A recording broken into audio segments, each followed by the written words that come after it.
Hello everyone. তো গতকাল আমরা শুনেছি যে ব্ল্যাক ম্যাজিক কী কারণে কার উপর কেমনভাবে হয়ে থাকে। তো পুরো ভিডিওটা শুনবে। যদি তোমার উপর কোনো তন্ত্রবিদ্যা হয়েছে বা ফ্যামিলির উপর হয়েছে, যে কোনো কারণেই হোক না কেন, ছোট বড় যেমনই হোক না কেন, বাট আমি বিন্দুতে সিন্ধুতে পরিণত হয়, মানে বিন্দু বিন্দু জলে সিন্ধুতে পরিণত হয়। সিন্ধু একটা নদীর নাম, আমরা সবাই জানি। তো যদি আমরা ছোট ছোট কিছু রেমেডিস ইউজ করি, ছোট ছোট কিছু উপায় যদি করি, তাহলে আমাদের মনে হয় বা আমার মনে হয় যে যা কিছু তন্ত্রা প্রয়োগ আছে সেটা কিছুটা কাটার দিকে রাস্তা আসবে। অনেকে হয়তো অনেক জায়গায় অনেক কিছু করেছো কিন্তু ঠকে গেছো, সেই অ্যাকিউরেট রাস্তাটাও হয়তো খুঁজে পাবে এটা করার পর। হয়তো যাদের হালকার মধ্যে কিছু হয়েছে তারা হয়তো এটা করেই কোনো পরিবর্তন দেখতে পাবে বা রিমুভের সিস্টেম হতে পারে, রিমুভ হয়ে যেতে পারে। আর যদি কোনো এরকম হয়েছে যে আগেও তোমরা অনেক জায়গায় দেখিয়ে কাজ করিয়েছো, তাদের পেছনে অনেক টাকা খরচ করেছো কিন্তু কোনো রকম তাদের উপকার পাওনি, তো এটা করার পর অন্তত তুমি কোনো সলিউশনের সঠিক রাস্তা খুঁজে পাবে। তো দুটোর মধ্যে হতে পারে। ধরো কোনো স্ট্রং যদি ব্ল্যাক ম্যাজিক হয়ে থাকে, তো সেটা সঠিক জায়গায় না গেলে তো কাটানো সম্ভব নয়। সেই সঠিক রাস্তাটাও যাতে খুঁজে পাও, তার জন্যই এই উপায়গুলো করতে পারো।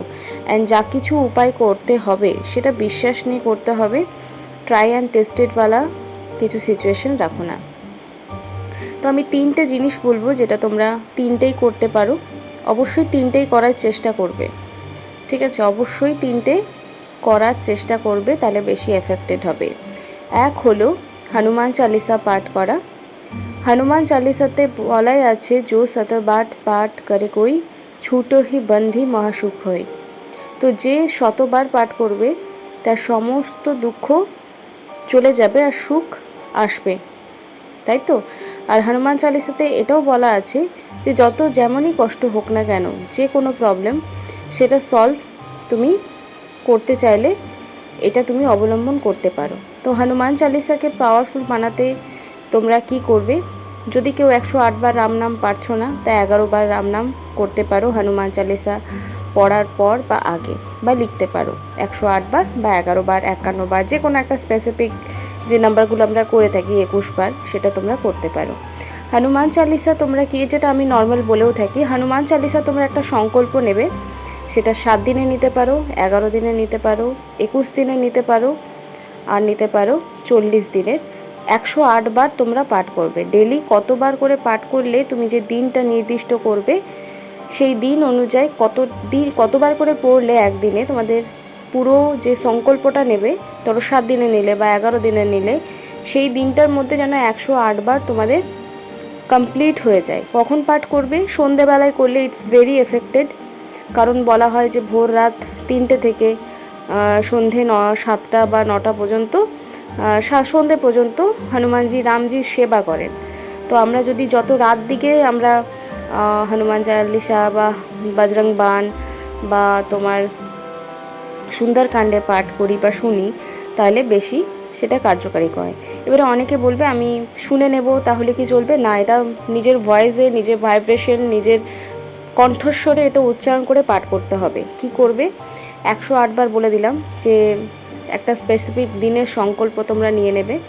তারপর তোমরা 108 বার হনুমান চালিসা পাঠের সংকল্প নিয়ে পুজোটা স্টার্ট করবে। নিরামিষ খেতে হবে। যদি ম্যারিড থাকো তাও কিন্তু কোনো ফিজিক্যাল রিলেশন করা চলবে না, এটা ক্লিয়ার কাট বলে দিচ্ছি। যাদের ব্ল্যাক ম্যাজিক আছে, তাদের জন্য এই রেমেডিটা বলছি। যে কোনো উপায় এটা করা যায় সংকল্পটা, কিন্তু তোমার স্পেসিফিক কারণ এখানে কি? Black magic. ওকে, এটা করলে 1 গ্লাস জল নেবে। যেদিন ধরো তুমি একদিনে হয়তো 7 বার পাঠ করলে, আমি ধরেই নিলাম 7 বার পাঠ করার পর তুমি তার আগে 1 গ্লাস জল রাখবে। যদি ঘরে নেগেটিভিটি আছে বলে মনে হচ্ছে, ওই জলটা পাওয়ারফুল হয়ে যায়, মন্ত্রা অভিভূত জল, যেটাকে আমরা শান্তির জল বলে থাকি। তো সেই শান্তির জলটা আফটার হনুমান চালিসা পাঠ করার পর তোমরা ওই জলটা, যেমন বেলপাতা নিয়ে আমরা স্নান জল ছেটাই, গোটা ঘরে শান্তি জল ছেটাই, সেভাবে গোটা ঘরে ছেটাবে। আর যার কারো যদি শরীর খারাপ হয়ে থাকে সেই জলটা তোমরা খাওয়াতে পারো। এটা 1 নম্বর প্রসেসিং, ঠিক আছে? হনুমান চালিসা 108 বার। দ্বিতীয় কি হবে, দ্বিতীয় পয়েন্ট হচ্ছে একটা যেটা ব্রাউন কালারের নারকেল, যেটা আমরা নর্মালি নিয়ে আসি পুজোর জন্য, সেই নারকেলটা নিয়ে আসবে। যে পুচ্ছটা থাকে সেটা যেন থাকে, সেটা অ্যান্টি ক্লকওয়াইজ গোটা ঘরে 7 বার ঘোরাবে। অ্যান্টি ক্লকওয়াইজ গোটা ঘরটাই 7 বার ঘোরাবে, ঠিক আছে? 7 বার ঘোরানোর পর সেইটা রাত্রেবেলায় করতে হবে শনিবারের দিন। 7টা শনিবার বা 7টা শনিবার বা 5টা শনিবার এভাবে করতে হবে, ঠিক আছে? 7টা যদি খুব বেশি করো 7টা শনিবার করবে। শনিবার দিনই করতে হবে রাত্রেবেলায় অ্যান্টি ক্লকওয়াইজ গোটা ঘর ঘুরিয়ে। ওই নারকেলটা কিন্তু কোনো কোথাও ফাটাতে যদি হয় তাহলে তীর রাস্তার মোড় বা চৌরাস্তার মোড়ে নারকেলটা নামিয়ে রেখে আসতে পারো। আর ফাটিয়ে দিলে হয়তো সবাই লোক জেনে যাবে, তাই জন্য নামিয়ে দিয়েও চলে আসতে পারো। এটা খুব মাস্ট, এটা খুব এফেক্টেড একটা রেমেডি বললাম। আর একটা কী করবে, প্রত্যেকটা রুমে, ধরো 3-4টে রুম বা ডাইনিং প্লেস আছে, সেখানে তোমরা কি করবে, 1 বাটি নুন রাখবে। বাটিটা কাঁচের রাখবে এবং তার মধ্যে 2-3 চামচ নুন, তোমরা সিন্ধা নামক রাখতে পারো বা নর্মাল যে আমরা সাদা রঙের নুনটা ইউজ করি সেটাও ইউজ করতে পারো, বা rock salt, pink rock salt পাওয়া যায় টাটার, সেটাও তোমরা কিনে ওটা রাখতে পারো। এটা এবারে নেগেটিভিটি এফেক্ট করেছে এটা কি করে বুঝবে, যদি ধরো তোমার দুদিনেই নুনের মধ্যে জল ধরে নেয় তাহলে বুঝবে নুনটার মধ্যে নেগেটিভিটি অ্যাবজর্ব হয়েছে। ওকে, এটা একটা করতে পারো, প্রত্যেকটা রুমে রাখতে পারো। এটা কোনো দিন স্পেসিফিক না, তোমরা আজকে রাখলে যদি দেখো 3 দিন পর জল ধরে গেছে নুনের মধ্যে, তো নুনটা জাস্ট নুনটা জলে ভাসিয়ে দেবে, সেই নুনটা তোমরা আবার চেঞ্জ করে নতুন নুন রাখবে। এটা করতে থাকবে ডে বাই ডে।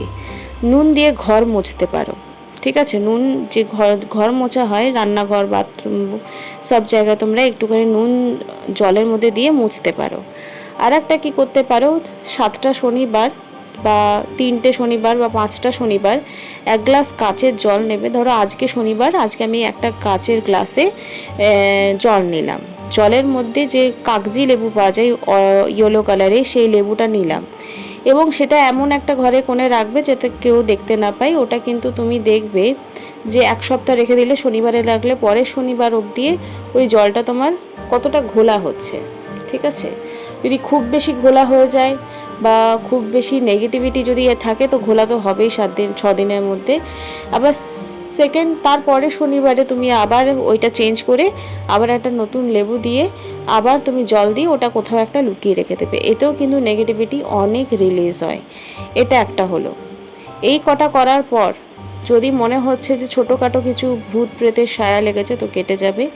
আর যদি মনে করছো অনেক বড় কিছু হয়েছে, কোনো রাস্তা খুঁজে পাচ্ছিল না, তাহলে এমন কাউকে তোমার লাইফে ভগবান পাঠাবে, হনুমানজি পাঠাবে, যে তোমার প্রবলেম সলভ করতে পারে। এটা করে দেখো আর আমাকে এসে বলবে, ঠিক আছে? আশা করি তোমাদের এই অডিওটা ভীষণই ভালো লাগলো, এফেক্টেড লাগলো।